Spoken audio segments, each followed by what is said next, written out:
time. I'm just going to correct a few things there because on the World Vision, because I was there helping out World Vision, but I'm not part of World Vision. They're one of our clients. It will become a bit clearer in terms of, you know, what Dynamind does. I mean, we work mostly with development organizations. So the World Vision team, we're in sponsors. Either they were actually asked by Moodle to be there at the conference to showcase what they did with Moodle. Because sometimes it's a bit hard for World Vision to, you know, it wouldn't be fair for them to sponsor a conference like Moodle. So they had a bit of a hard time explaining that they were just there invited. But yeah. So yeah, welcome everyone. I mean, this is the first time I present at iMoot, so the Mini Moot was a great introduction, I think. Yeah, so just a little bit of background. I'm one of the owners of Dynamind e-learning. We started 10 years ago, and our focus is on professional development in the NGO and the international development sector. So, I mean, it's important that I mention that sector because I'm aware that lots of people here come from a school and uni environment. And, I mean, our target groups are very different, and so are the ways in which we use Moodle tools. But I find it always really interesting to see what other sectors are doing or how they're using our Moodle. Oh, Jeff, you're asking me to adjust my mic? I tested it earlier. Is it better now?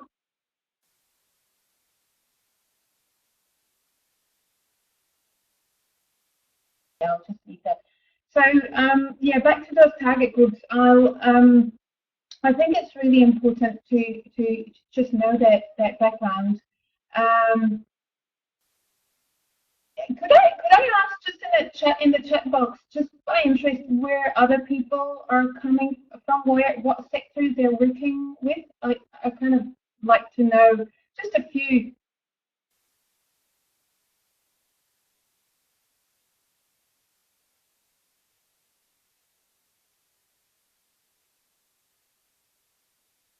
Yeah, Jeff, I don't know. It's on maximum, so I can't do anything more.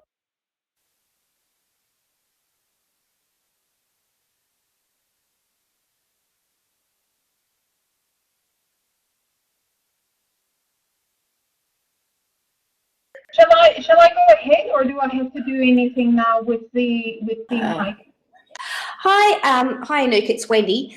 Yeah. I think it's pretty fine. It's just sometimes if we don't have an actual, if you're using the like your computer microphone that's built in, it may not be that clear. But that's fine. It sounds quite good actually. Just a little bit muffled every now and then. I'm using okay. Yeah. Yeah. Well, it sounds like we're getting a little bit better. So thanks for that. You can keep going. Thanks. Sorry about interrupting. No, it just sounds like people are saying it's better now. Thanks, Anouk. Yeah. Okay.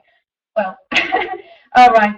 So, could I ask people to maybe write in the chat box what sector they're working with, or where they're coming from?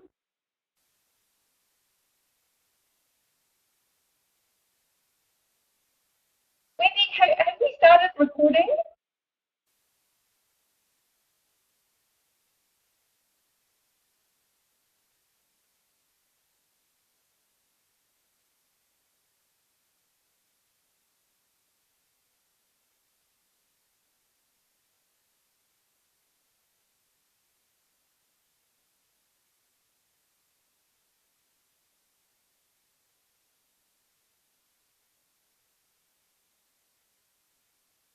Yeah, my question was more like what sector you're working with. Are you working? Oh, okay. Ian is saying he's from the TAFE environment.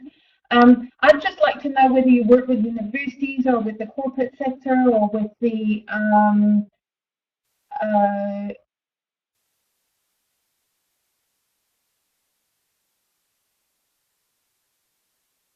Thanks, Donna. So you're from university, higher ed. Jeff is from a corporate sector. That's great. Just to have a little bit of a snapshot.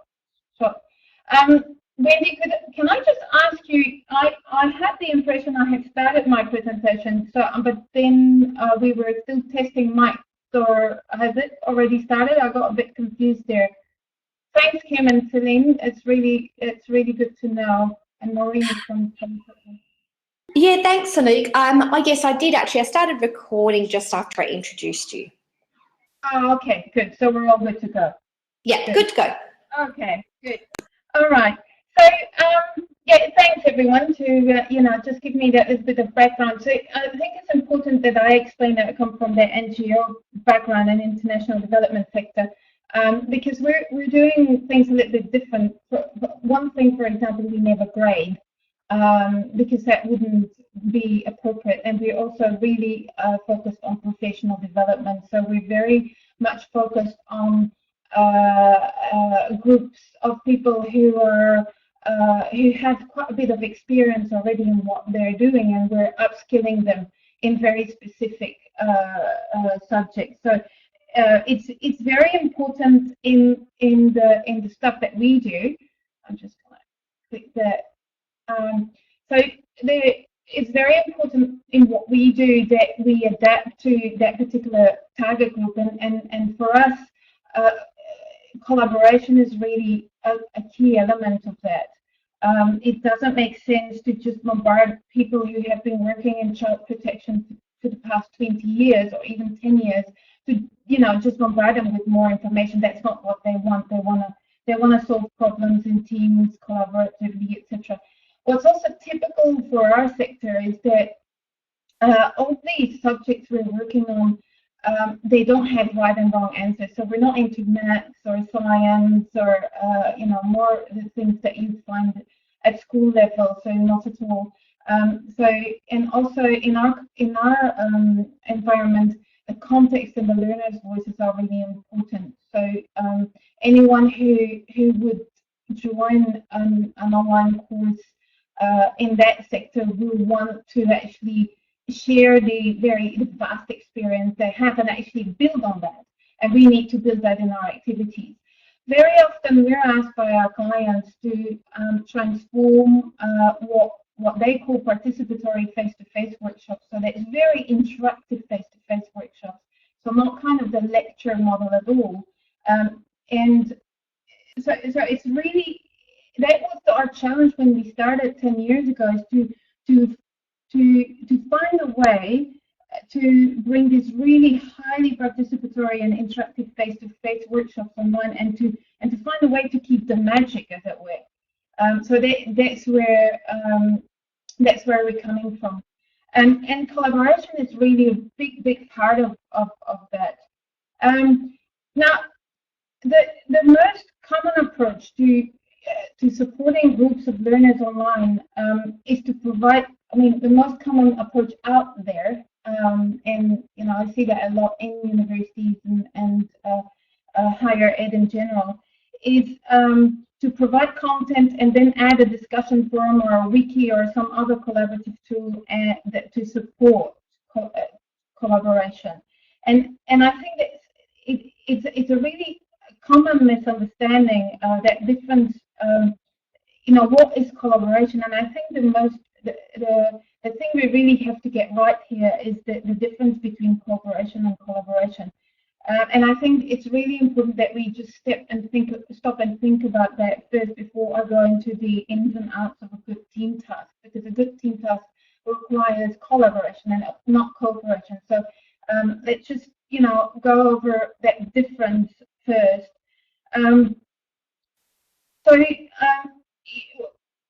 An instructional designer really needs to know whether he or she is designing for collaboration or cooperation, because the participation rates will be different, the facilitation method is very different. It's really a very different course, so it's something that we extensively discuss with our clients, our subject matter experts. What in a course or what in a workshop will be cooperation and what in a workshop will be collaboration, and the collaboration will then be turned into solid team tasks. So it's just to make sure that we know what we're designing and why. And I think a instructional designer in that context really needs to be able to transform a cooperative activity in a collaborative activity and vice versa, and know what the impact will be on workshop and course delivery. So, I mean, these are things that are probably a little bit different to to what other sectors are used to, and that's something that is really at the core of what we're doing. Just to explain very briefly, I mean, in cooperation, the participants split the work and they solve a subtask individually, and then they assemble the partial results into a final output. So that, that could be anything from, share your thoughts about something, or the lecturer posts a question and then asks different opinions about that. So the final output would then be the collection of contribution of different people. Now, collaboration is quite different. In collaboration, teammates do the work together, and collaboration, and it's really quite a complex piece of work usually, but we'll get to that in a minute. Collaboration implies direct interaction among individuals to produce that product, and it involves negotiations, discussions, and accommodating other perspectives, and that's really important in the stuff that I'm doing, because imagine 20 people who have been working on child protection for the past 10 years. They've got heaps of different perspectives on solving certain problems, and that's, we need, the only way to actually bring that to the fore is through collaboration, not cooperation. So just a little recap here. If I throw this one at you and I say, do this piece of work, share it with others in this forum, comment on at least 2 other submissions, would that be collaboration or cooperation? Just going to wait for just 1 or 2 in the chat box there.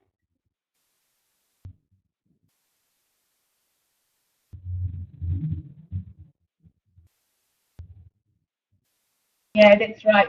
So that's cooperation. Thank you, Sarah Celine. Now, if you compare this to this one, solve this problem together, use your experience and any of the resources to help you, discuss the best way forward with your teammates, negotiate when you don't agree, accommodate the other perspectives, produce a product, that they own together. So, I mean, that's pretty clear that that's collaboration. So it's very important to make that difference. I'm just going to give, I have heaps of examples, but I thought I'll just give you 2 examples because people really appreciate examples from some of our work. For example, for UN Women, which is a UN organization that looks after women's rights, we've developed a number of e-workshops, and one of them was on gender budgeting. Gender budgeting means that you make the national budget gender responsive. So the target group is, pretty high up. There's like NGO directors, gender advocates. There are people, we've even had gender ministers attending. It's really when you go to their real life context, it's interesting to see that they're being called by the Minister of Finance to sit down, just before the budget is proposed, to have input. I mean, in the countries that's where that's happening. The problem is that a lot of that group who's supposedly the experts in gender advocacy, they have never really turned a national budget that is gender unresponsive into a gender responsive one. And the training is really great because what they used to go through was training that was talking about gender budgeting rather than doing gender budgeting, and and it's really important to make that difference, because when they talk about gender budgeting, they're not really ready to actually do their work. So what we did there is we developed a fictional national budget, and we turned we asked, the task was to really turn that national budget that is non-responsive into one that is responsive. So it's really, we're not asking questions. We're not asking, it's not like a case study. It's basically, this is the budget, turn it into a gender responsive budget. So very much, our team tasks are very much based on that real life need. Another example is Teen Depression Training of teenmentalhealth.org, which is a Canadian organization. How do you teach, or how do you train health workers to diagnose and treat teen depression? I mean, most of the health workers have access to tons and tons of material online, but what they lack, unless they can go and role play in face-to-face workshops, which obviously, is harder online unless, it's synchronous training, and it's in this case, this organization is training across the globe, and, a lot of their target group doesn't have access to good internet connections, etc. So what we did there too is an e-workshop in Moodle and a whole lot of very, very practical team tasks that are centered around that really true collaboration around solving a problem, and I think that collaboration difference, I think that can't be. I can't stress it more. I mean, when I look at collaboration, I very often call it the post once, reply twice discussion boards, and I see it in lots of organizations, and I've even written a rant about them in one of my blog posts. The bottom line is that, cooperation, if it isn't assessed, it doesn't work. And I really think that if we need to use a grade threat to make people contribute online, there is a problem with design. Because these types of discussion forums involve other people, you might think that it is collaboration, but it's cooperation. And I think, really thinking through that difference between cooperation and collaboration is very important, because you're going to have it will affect your participation rates. We very often have huge participation, up to between 90-95% completion rates in the e-workshops. Why? Because these people are really doing things that they need in the workplace. There's we're not grading, so we can't kind of fall back to, we're not even using batches. Very often people in those sectors are not interested in batches. They're at a certain level of professional level, they're not interested. We've tested it with one client, but it doesn't really make a huge difference. What these people are after is really good value and very meaningful training, which they feel immediately that they can use. For example, these gender advocates being able to be ready for a meeting.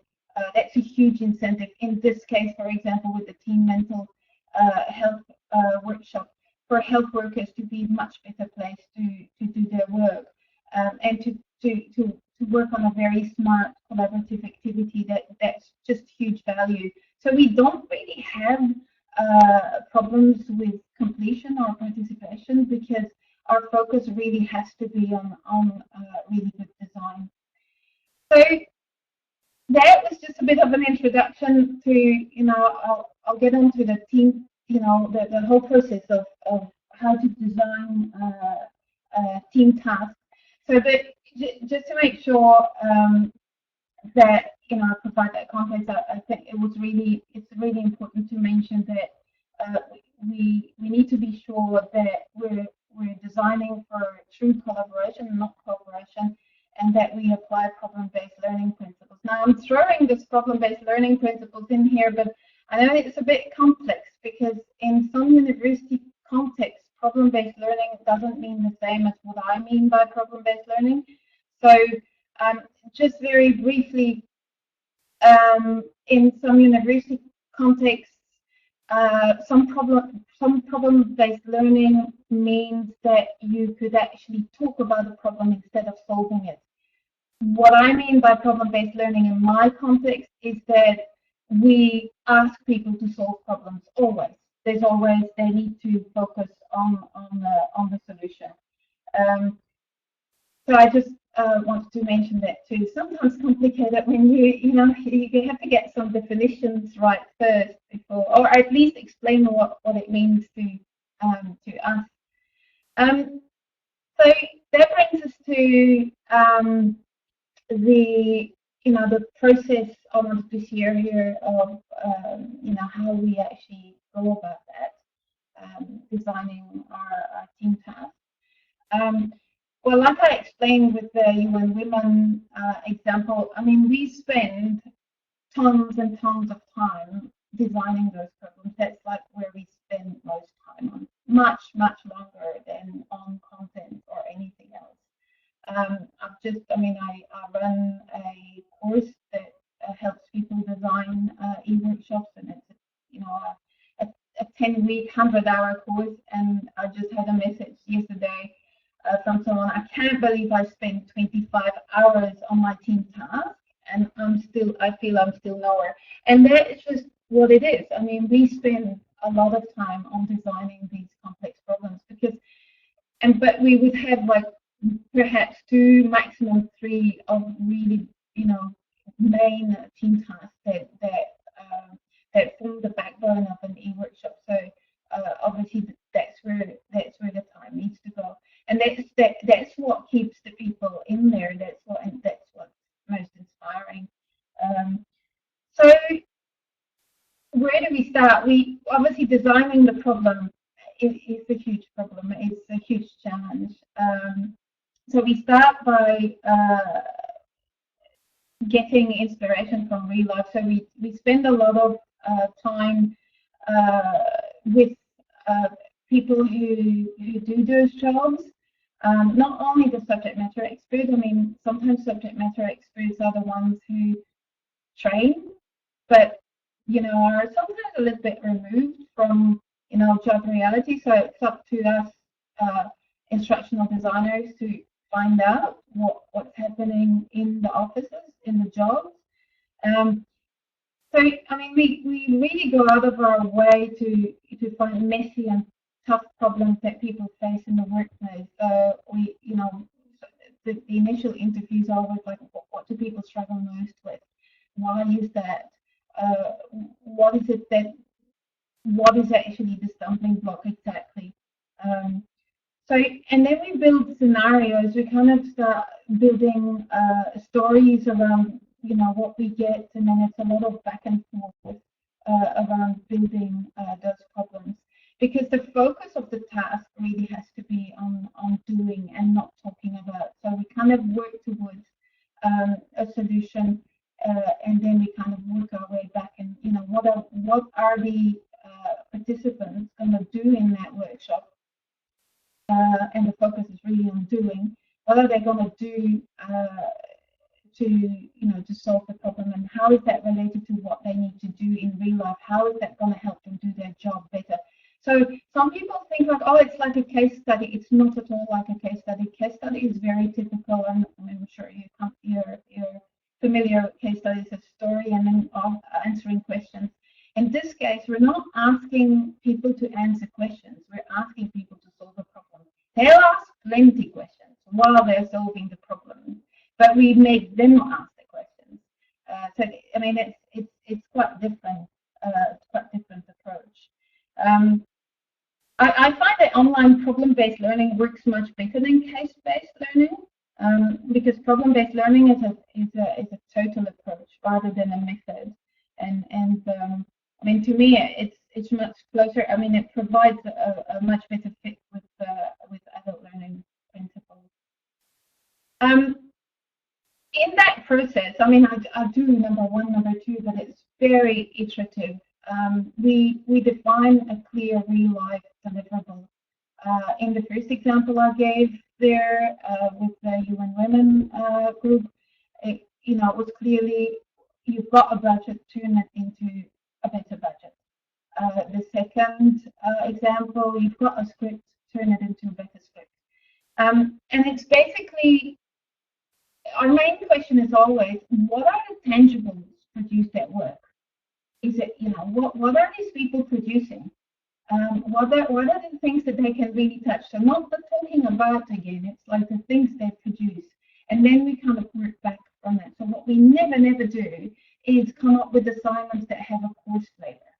We don't even use the word assignment because that kind of brings people back to the school environment. And these are all things that in an adult learning context it seems to matter. That people find it important.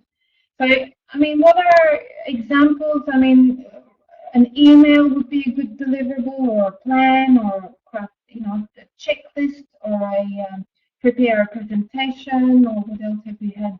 Job descriptions, or budgets, even one-page briefings, or prepare a response, or complete the form. There's lots of forms in real life. So as a learning designer, what we do, I mean, we unpack the work that people do in the office, and then have a very close look at all the tangible deliverables that are produced at that workplace, and that's our starting point. And that brings us back to what the participants do. And then we always make sure, obviously, that's a manageable deliverable for online teams. So in a 5-page report is not a manageable deliverable in Teams, but a job description is. I mean, they're very complex budgets where we could actually complete half of the budget and make them complete the rest. I mean, it really needs to be manageable. And that brings us to also writing crystal clear instructions. And that, I mean, sometimes people take that for granted, but although our problems need to be really messy and complex, the tasks are really, the way we draft our instructions is really super important. And there's a whole range of things we need to think about here. I mean, we design tasks in such a way that teams can be reshuffled from 1 week to another, or in blocks of 2 weeks. We also keep target groups' realities in mind when we set realistic deadlines. We add a suggested work plan, and then we spend a lot of time on the language, and then it's reviewed by as many people as possible just to make sure it's clear to everyone, because it's really easy to assume that people read things the same way as you do. And I just wanted to quickly mention also roles. Very often the tendency is when people design teamwork is that, we've got a team so they can take up roles like this. In the workplace, you've got the mayor, the assistant to the mayor, or wouldn't it be cool to reflect real life? Now online, that's really challenging, and also I'm always very careful not to do that, because once you divide the work, you're going back to cooperation, and you actually remove all that discussion. So it's quite funny, this balancing act between reflecting real life where people play roles, obviously, and then bringing it back to a real life scenario where you say, no, we're all going to step in all the roles because you want to keep that discussion open. Obviously, we have general roles like team leader or presenter that people can volunteer for, but we really keep away from dividing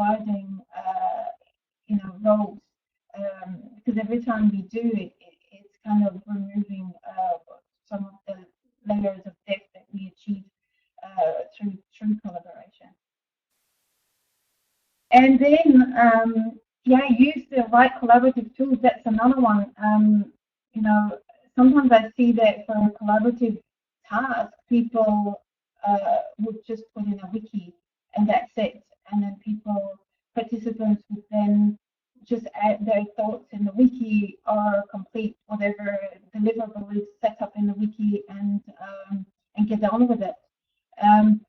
I always compare that with, you know, imagine yourself in a face-to-face workshop, and you give your people flip chart paper and a task to do, and you tell the people don't talk, just use the flip chart paper for your discussion, for your presentation of your final deliverable, for everything, but don't talk.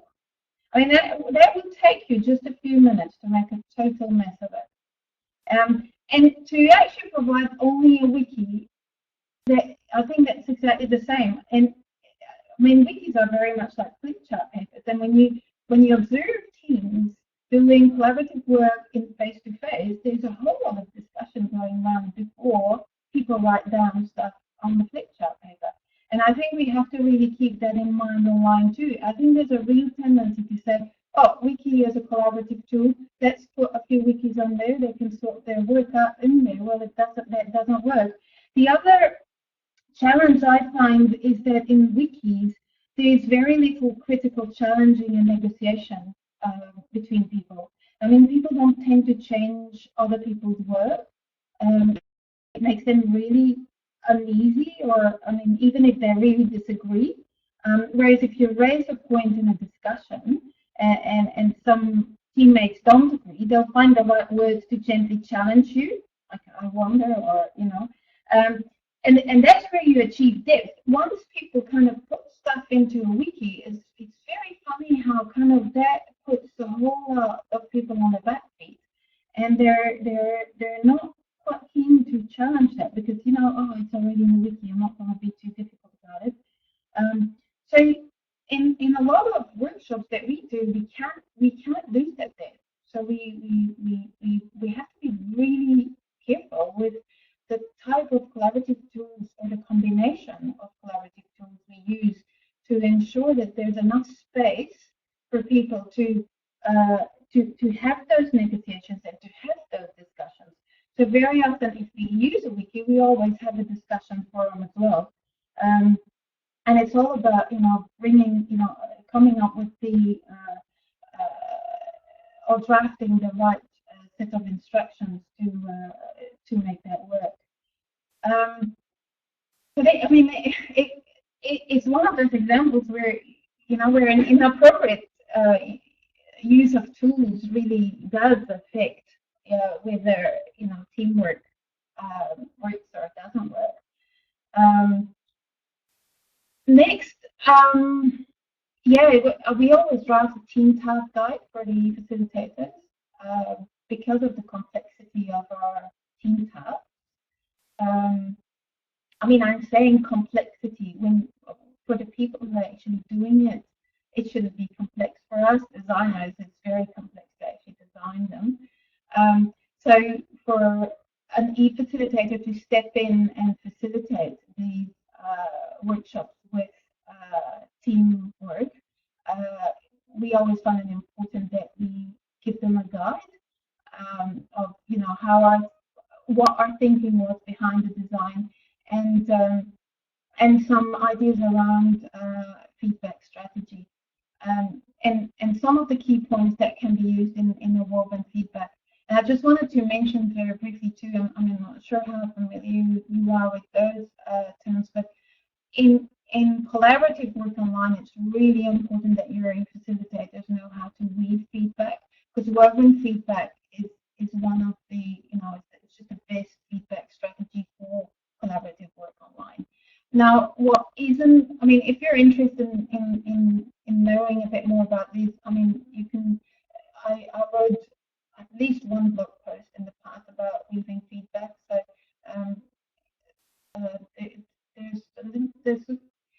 it's funny how there's not too much stuff online actually about weaving feedback.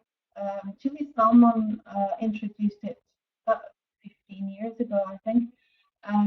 But I still think that when it comes to collaboration online, it's just the best way.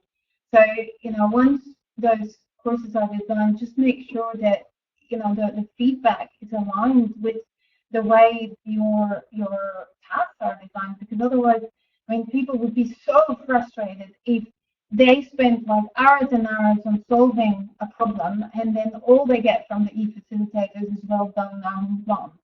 That's just not on. Just a quick one here too on that team task guide, because some people say, oh, do you then provide a model answer? No, because that would actually really contradict what I've just said about including all the experiences of these very experienced people. So it's not a model answer, it's just kind of a few key points that can be used. But it's definitely not a model answer, because there's no right and wrong answers in the stuff we do. And by the way, there's no model answers in social constructivism, and this is really social constructivism what we're doing. And then the last point I really wanted to mention here, it's a kind of a bit of a minor tip, but in a way quite important in what we do. People are really surprised by the fact that we never use the Moodle group feature, and all we do is put people in groups, but we never use the Moodle group feature, because we really want people to see other teams, and I really think teams should be visible to all. Why would you hide all other teams? It's like when you're in a face-to-face workshop and you've got all these little tables where people work in teams, and then suddenly all the other teams go away. You kind of remove all the bugs, and then you say, yeah, but shouldn't you hide? Otherwise, people are copying, and it's. Well, I always say, I'm not worried about people copying, and they don't even. Even though in Moodle you can see that some people actually go and have a peek, and they'll get inspired, but they don't copy because everybody is watching, and the tasks are smart enough for people to be inspired by other people's work, but they don't copy. It's just not happening. But at the same time, you keep that buzz, and you avoid that really demotivating aspect of the Moodle group feature, where your whole group is gone. Apart from your team, you don't see anyone else. Whereas when you keep everybody in the whole course page, on the recent activity, you see the other teams are like, it's like a huge buzz. Like every time you log in, there's 20-25 new things adding to the recent activity, and people just love it, because they said, oh, I better get going. I need to do my part of the work. So that's really important. And what we also do is we have a forum for each team, so it's kind of nicely listed, almost like tables in a room, on the main page, visible to everyone, and we just tell them like click here to see which team you're working with this week, visible to all, and so very simple, just one layer, nothing more, and then underneath we provide a plenary for the whole group. So they still have the space facilitators still have the space to address the whole group about that team task, and people can get out of their teams to do the same if they want to. And that's it, really. Really in a nutshell. This was just a few tips, really. There's tons more detail in my blog, if you're interested. And I also run e-facilitation workshops 5 times a year, and then Moodle e-workshop design course twice a year for that specific model of e-workshops and collaborative learning online. Yeah, well, that's it. for me, and really looking forward to some questions.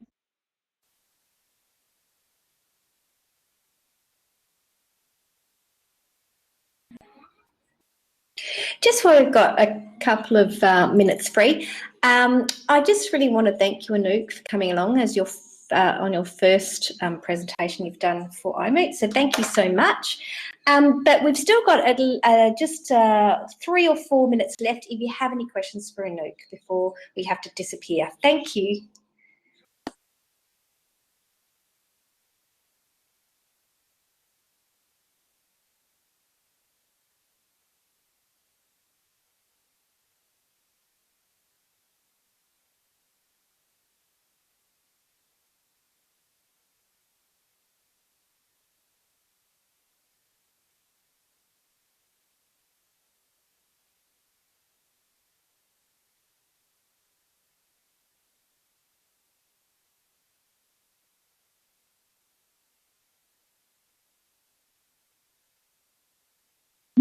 No questions. Thank you, everybody. Is everyone? Everyone is muted, obviously. I'm not sure whether with it. I mean, it's a small group, so we could actually unmute or.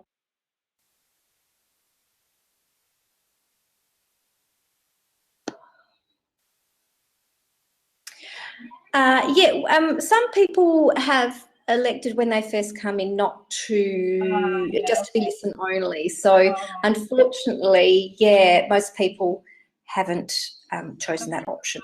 And I guess if you just put the question in the chat box.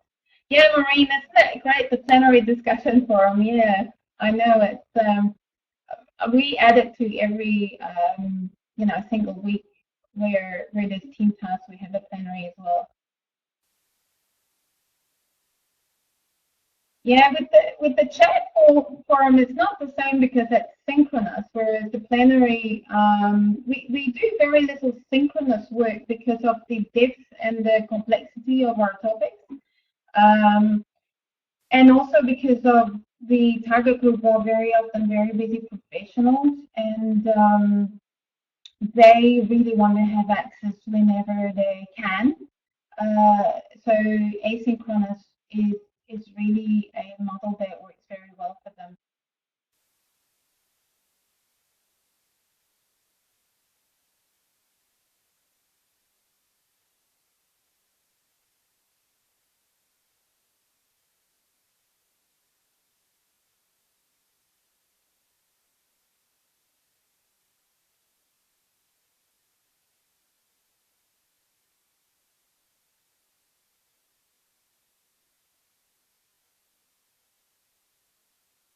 Make a clear distinction in why do you favor?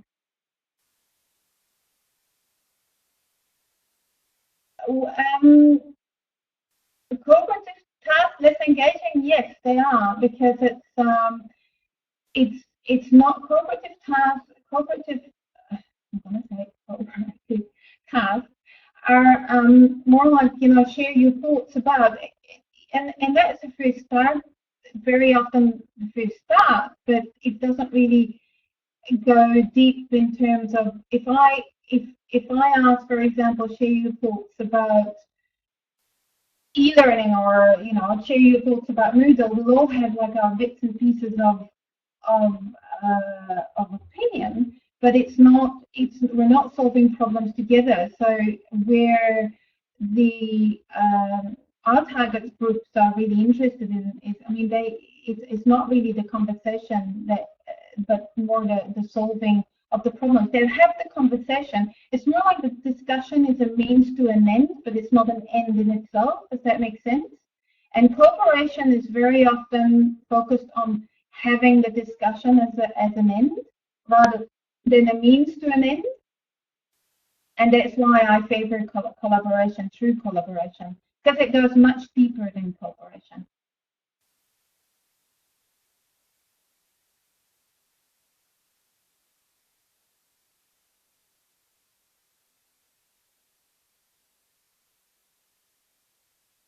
No worries.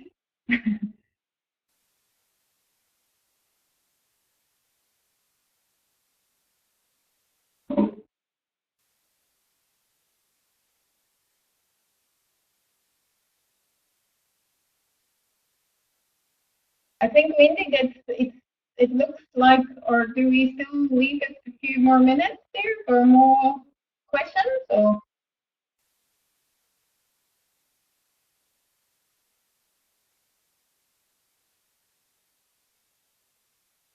oh, Wendy is on.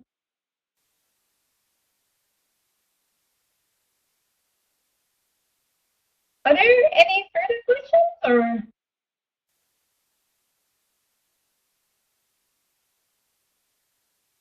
Well, thank you so much, everyone, for being here, and it's been really interesting doing it this way and then iMoot, and yeah, thanks so much.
You are currently the only person in this conference.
You are currently the only person in this conference.